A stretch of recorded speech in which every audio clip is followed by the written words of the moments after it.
All right, Luke. So you're the coach. You're assistant coach with the Sacramento Kings. It's the NBA All-Star Weekend. Yeah. You could have been anywhere in the world, or even at home. What brought you to Tallahassee? Why did you make a point to come to Tallahassee? First and foremost, to see the guys play. Obviously, I always enjoy being back, and they're playing a huge game against Duke. The second part of it, we played 15 out of the last 19 games on the road with the Kings. So I got home and I was talking to my wife, and I was like, let's go somewhere with the kids. And she's like, no offense to you, but I've had the kids on my own for a good portion of the last month. Let's go somewhere on our own. So we looked at a couple of the beaches, and we haven't been back to Tallahassee, just us two without the kids, in so long. So it just made a lot of sense to come back, plug in with the guys, see them practice, go out to a few of our favorite restaurants in town, and really get some alone time with my wife.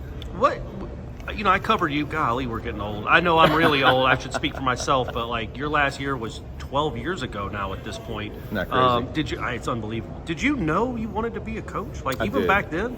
I did. I knew I wanted to stay around the game, and Yeah. part of one of those pathways could have been the front office with management. But the more I was around the game, Jeff as a Peterson player, did that, right? Jeff Peterson, Andy Birdsong, who's with us. Both those guys are now super successful, and there's a couple others.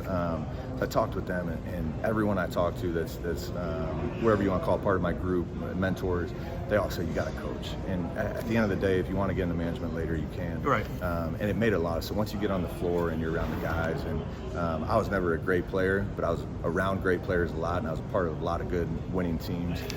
So if you can just give back to the kids and teach them not only the mistakes you made, but how to navigate certain pathways, both on and off the court, it just made a lot of sense. And you hooked up with Mike Brown, who you know in Sacramento now, obviously, but with Golden State, is that where y'all first started a relationship? Yes. And what has he meant to you? Because are you the one assistant, the two? I don't know how it works in the NBA as far as if you're the number one assistant or the number two assistant, but you're an assistant bench coach in the NBA for a good team. Right. Assistant coach, and again, super fortunate, blessed, whatever you want to call it, that Mike Brown and I hooked up.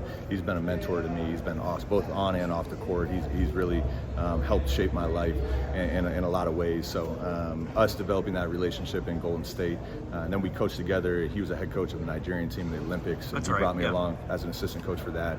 Obviously, really bonded through that experience. So when he got the job in Sacramento, it made a lot of sense to go with him, and he's done a fantastic job, like I said, helping me become the coach I am. And obviously still a long way to go, but hopefully eventually someday a head coach, and he's been through it as a young. He took over at 35 with the Cleveland Cavaliers as a head coach, so he knows what it's like in this business to be a young coach and coming up. And you brought it up, but being a head coach, would you, sometimes you guys will get in the NBA, I shouldn't say you guys, but some people will get in the NBA and be like, they get their tentacles in there and like, I want to be an NBA head coach. Yeah. I want to be in the NBA. Because college and NBA can be completely different animals. Sure, yeah. But would you want to be a college head coach? Could you see yourself being a college head coach one day? Yeah, I would never close that door before it opens. I think I'm in a great spot with the Kings right now, and like you said, with Mike Brown, and he's done so much for me in my career that I'm not really looking forward or ahead beyond this year. But if that opportunity presents itself, for sure I would consider it.